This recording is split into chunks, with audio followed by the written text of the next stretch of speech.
everyone, this is Dr. Destiny, and I am back to continue with the series I started about 2 weeks ago, talking about the chemical elements that the body organs need to ward off disease.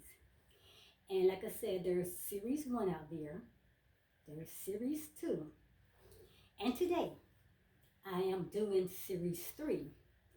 May take a little longer because I decided maybe I'll slow it down so we all can understand exactly in the direction that I am going with this series, okay? But in the meantime, please go back and find those videos, the chemical elements that the body organ needs. You can read the comment section and the description box, people. There's information in those sections of my channel on this video, but you can do your own research, which will make it more interesting for you. And let's get started. Like I said, I don't want to make it long.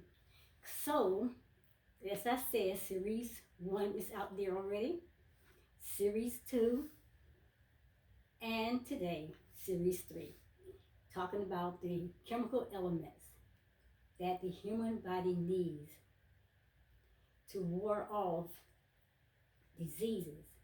And the organs within our body, it helps us to fight when we're getting the proper chemical element. So I'm not going back and repeat a lot of things. And some of these chemical elements I've already explained. I will not repeat those again. You just go back to the description box, I said, to the comment section, and you read my pinned comments or my description box. And you can do your own research. So let's get started. Series 3, and these are again chemical elements, the main chemical elements that is needed by the body organs. So we're going to pick up today, and we're going to start with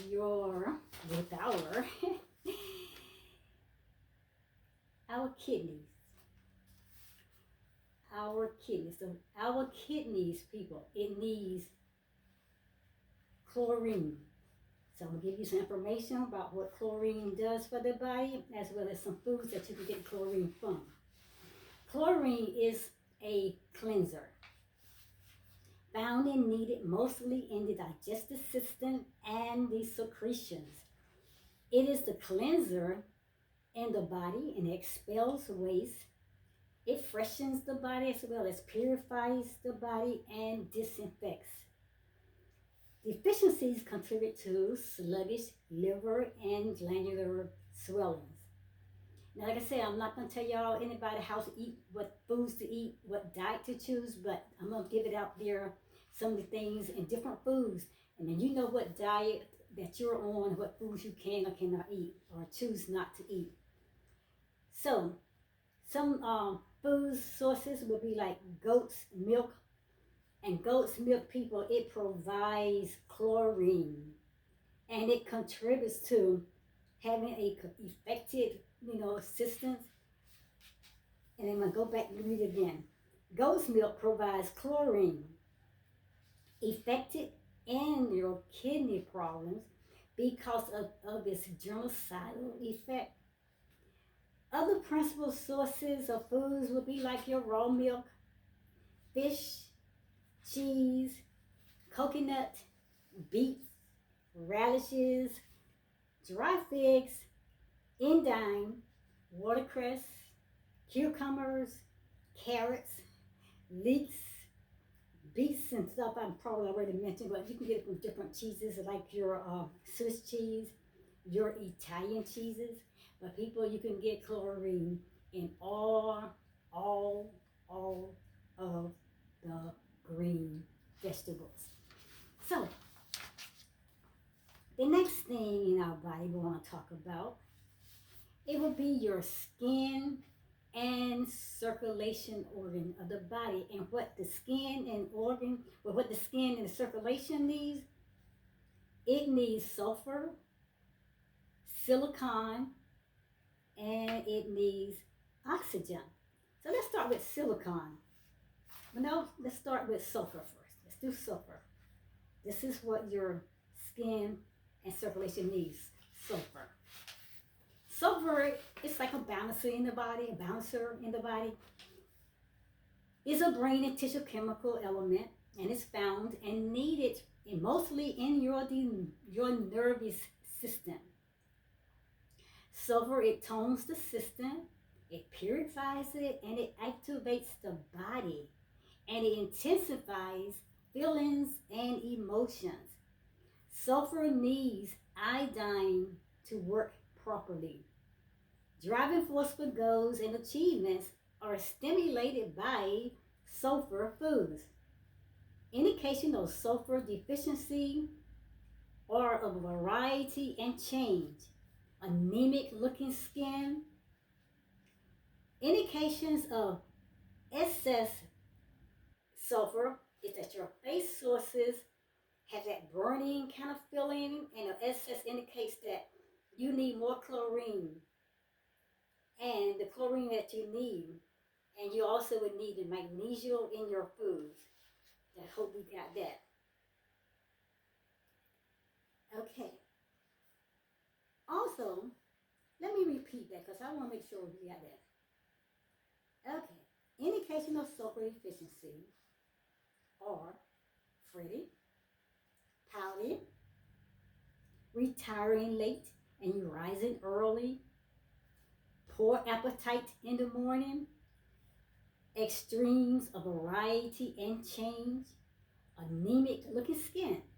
And as I said, indication of excess sulfur is face burning, and an excess indicates need for chlorine and magnesium foods. Principal sources of sulfur, where you can get your sulfur from different foods, will be like cabbage, cauliflowers, onions, asparagus, carrots, horseradish, shrimp, chestnuts, mustard greens, relish, spinach, leek, garlic, onions and apples, turnips, and your beet tops, plums, prunes, apricots, peaches, raw egg yolk, and your melons. So that is where you get sulfur from, and sulfur is needed for skin and circulation. Also for skin and circulation, you need silicon. And silicon is another chemical element that is needed. And silicon is the chemical element that we call the surgeon. It does a good deal of the repair work within the body.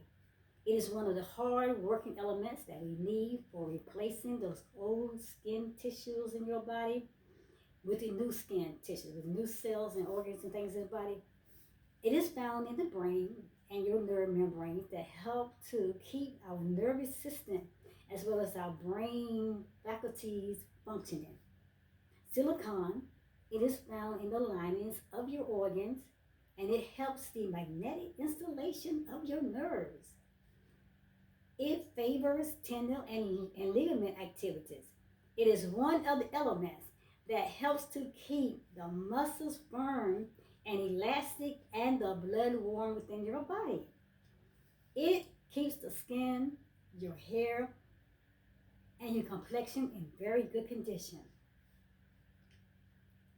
Whenever we have pulse formations within our body, it comes from like eczema or boils, running sores, ulcers, or even decay of the teeth and bones or unhealthy growth. Now it is a definite sign when these things happen within your body. You notice like these pulse or these inflammation problems you have with your skin, like boils and sores and cold sores, canker sores, and things like that. It lets you know that your body is in definite need of silicon. It is also very important in rebuilding your glandular system as well. Now, silicon is one of the best sources, and the best sources that you can get that from will be your oats because of the heavy starch content in oats. Most people are already, start laden, because a lot of times when the grains and things are going to the millers, it is shaded away and they're taking away the fiber part, the most important part of it, because they're grinding it into grains in small granular. So let me give you some foods: dandelion greens, barley, rye, wild rice, and sprouts. They are all excellent sources of silicon. As well as people, you can get silicon like from wheat straws, oat straws, and also silicone make them, into better silicone foods so you can be more absorbed by your body. So just make sure when you get your silicone, you're eating these grains and things that like oat and wheat and things like that. Make sure it's steel cut and that is not being refined or and things like that, because the minerals cut away when they grind into small grains. Okay, so that's silicon. The next thing your skin and circulation will need will be oxygen. People, we definitely need oxygen. Oxygen is basically a very vitality element. Oxygen, it fluctuates, it influctuates each individual cell within the body, influencing building and demolishing processes. It also affects each individually different, though, according to the other chemical elements that is working within the body. An ample supply of oxygen is needed in order to supply the lungs the efficiency of breathing breath that is needed. Also, it also helps with your blood and your tissues as well. It supplies oxygen to those areas of your body as well. It keeps the arteries elastic and it keeps the eyes glowing. It keeps the heart active in a gel. Also, some of the high oxygen foods are liquid chlorophyll, and you can get that in your, in your beauty, well, you're in your health supply stores, and go online and search for chlorophyll. Also, you can get your oxygen from green juices, iron tonics, red juicy meats, which I don't recommend, but whatever you need to keep that body healthy in its most healthy state. Also, you can get it from beets, grapes, tomatoes, onions, leeks, that wild cherry juice, and there's whole different other things. So just search, people. The best oxygen food for the respiratory system is fresh, clean air. And I tell you all the time, my favorite habitat is getting out to nature, and you need to get out there. Go find you a spot where there's like mountains or just pure, fresh, frozen, just fresh air. That's where you get your oxygen from. Iron, the element iron, it attracts oxygen to the body. So something that you might need to know. Okay, the next body organs will be your nails and your hair. And what your hair and your nails need is silicone. And we just went over silicone and we talked about that. So you can go back and repeat or read down into the description box or comment section for that information. Okay, but that is what your nails and hair need. That those organs of your body in the silicone. And the last one we're going to talk about today is your spleen. Your spleen.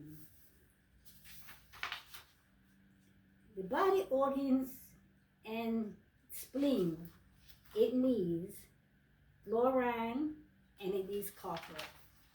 Let's talk about fluorine first. Fluorine, or fluorine, or fluorines, depends on how you pronounce it. Fluorine is found and needed mostly in the skeletal system, teeth enamel, and the preservation of your bones. It is a disease resistor and a beautifier in the body. It strengthens your tendons and it knits your bones together. Fluorine combines with calcium. Those two works together so greatly.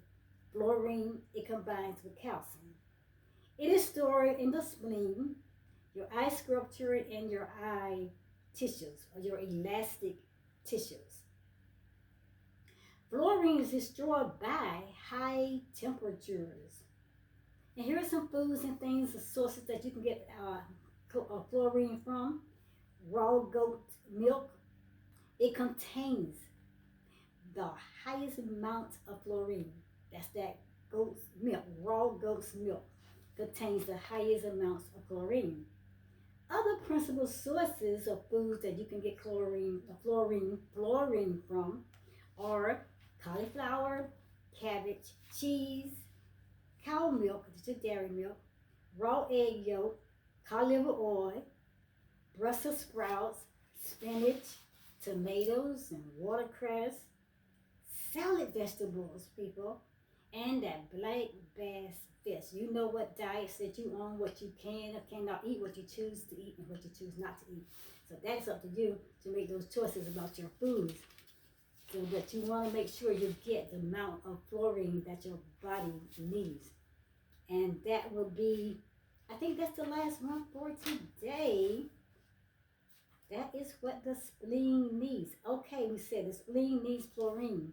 And also, one more, it needs copper. So let me give you some information on copper. Copper is needed to make red blood cells and is needed for the energy production cycle of your cells.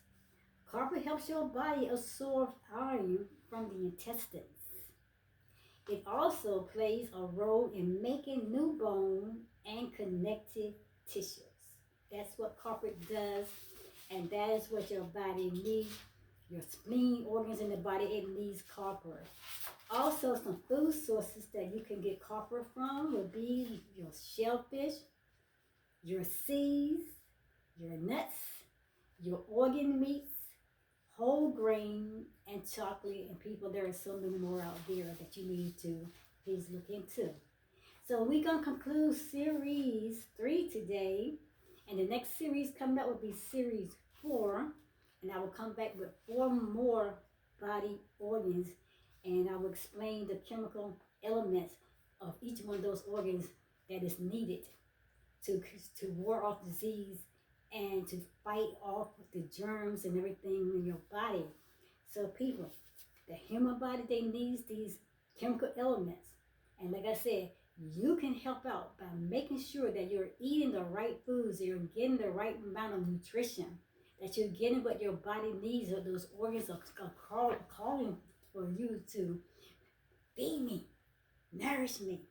So my people, series 3 is done. I'm going to catch you guys at the next